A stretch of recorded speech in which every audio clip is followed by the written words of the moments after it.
Hawak na ng mga otoridad ang mga sospek na nasa likod ng pang-hold up at pagtangay sa mga diamante ng isang Indian national matapos itong mahuli sa isinagawang follow-up operation ng PNP sa San Juan City.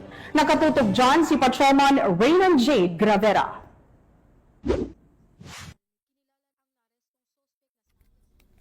Arestadong tatlong lalaki na sospek sa pang-hold up sa isang Indian national na negosyante ng diamante sa San Juan City. Ang mga sospek ay kinilalang sina alias Muhammad, alias Machol at alias Jamal na pawang mga residente ng Barangay 807, San Andres Bukid, Santa Ana, Manila City. Ayon sa report ng biktima, kakatapos lang nitong kumain sa harap ng isang kilalang restaurant sa may Green Hills Shopping Center sa San Juan City nang biglang hinawakan at kinaladkad siya ng 5 lalaki sa kanyang sasakyan. Pisikal na inabuso at pinagbantaan ng mga sospek na papatayin ang biktima kung ito ay pumalag. Kinuha nila ang kanyang mga diamante na nagkakahalaga ng tinatayang 1 million pesos, 9,000 US dollar, 750,000 pesos na cash at isang Google Pixel 7 na cellular phone na nagkakahalaga ng 30,000 pesos.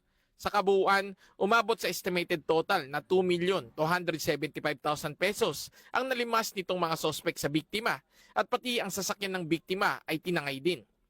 Ibinaba ang biktima sa kahabaan ng Barangay Santa Lucia, lungsod ng San Juan at dali-daling tumakas ang mga sospek sa pinangyarihan. Agad na i-report sa San Juan City Police Station ang insidente. Dahil sa mabilisang aksyon at pagsagawa ng hot pursuit operation ng mga kapulisan ng San Juan City Police Station sa pamamagitan ng pag-backtracking ng mga CCTV footage sa mga posibleng nadaanan ng mga sospek mula sa pinangyarihan ng pang-hold up ay agad na tunton ang tinitirhan ng mga ito. Personal na kinilala ng biktima ang isa sa mga sospek habang isinasagawa ang entrapment operation sa nasabing lugar kung saan nakatira ang mga ito. Agad na naaresto ang mga sospek at na-recover din ang mga ninakaw ng mga ito. Na-recover naman sa Santa Maria, Bulacan ang kotse ng biktima. Samantalang patuloy naman ang pagtugis ng kapulisan sa 2 pang sospek na at large.